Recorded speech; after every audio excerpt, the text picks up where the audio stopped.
5 డేస్‌గా expo నడుస్తా ఉందని చెప్పాను గదా! లాస్ట్ వీడియోలో. ఇంక మా ఆయనకు గూడా నిన్న ఇచ్చి పంపించారు. తీసుకుపోండి అని. అక్కడ గూడా ఆయన వాళ్ళ మిషన్స్ పెట్టుకున్నారు గదా! అందరొస్తారంట స్టూడెంట్స్ అని అన్ని బ్యాగులు ప్రతి మిషనరీవి కొనేవాళ్ళు గాదు. ఇలా ప్రొడక్ట్స్ ఫ్రీగా వస్తాయని వస్తారంట. నేనన్నాను, "నన్ను గూడా నెక్స్ట్ ఇయర్ తీసుకపో. నేను గూడా ఒక రౌండ్ యేసుకొని అన్నీ పికప్ జేసుకొస్తా" అని చెప్పానండి. నిజంగా ఇలా గూడా చేస్తారా తెలీదు. మా ఆయన వాళ్ళ మిషన్స్‌వి గూడా ఉండేదా ఏదో ప్రింటౌట్ తీసుకుంటుంటే మా ఆయన అన్నాడంట స్టూడెంట్ వచ్చి, "ఏం మిషన్ కొంటావా?" అని.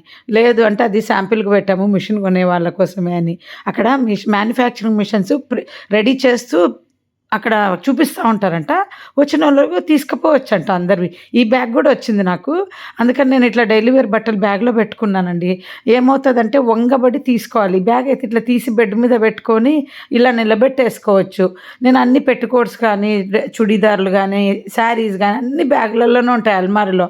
మాకు వింటర్ వచ్చినప్పుడు అల్మారీలో ఈ బట్టలన్నీ పైన పెట్టేసి మేము థర్మల్స్ పెట్టుకుంటాం గదా! సో, థర్మల్స్ పట్టు చీరల బ్యాగులన్నీ అట్లా ఒక చోట పెట్టేసి అట్లా పెట్టుకున్నా. ఈ బుక్స్ ఇచ్చారు. 5 బుక్స్ వచ్చినాయి. డిఫరెంట్ టైప్స్ మిషనరీ ఉంటే పెద్దది, మన హాల్ అంతా పెద్దది ఉంటుంది. వచ్చి పెద్ద పెద్ద ఫోటోలు ఉంటాయి కదా మిషనరీ, ఇది ప్రింటర్ ఫోటోలు అన్ని లాక్కొని పోతా ఉంటాయి.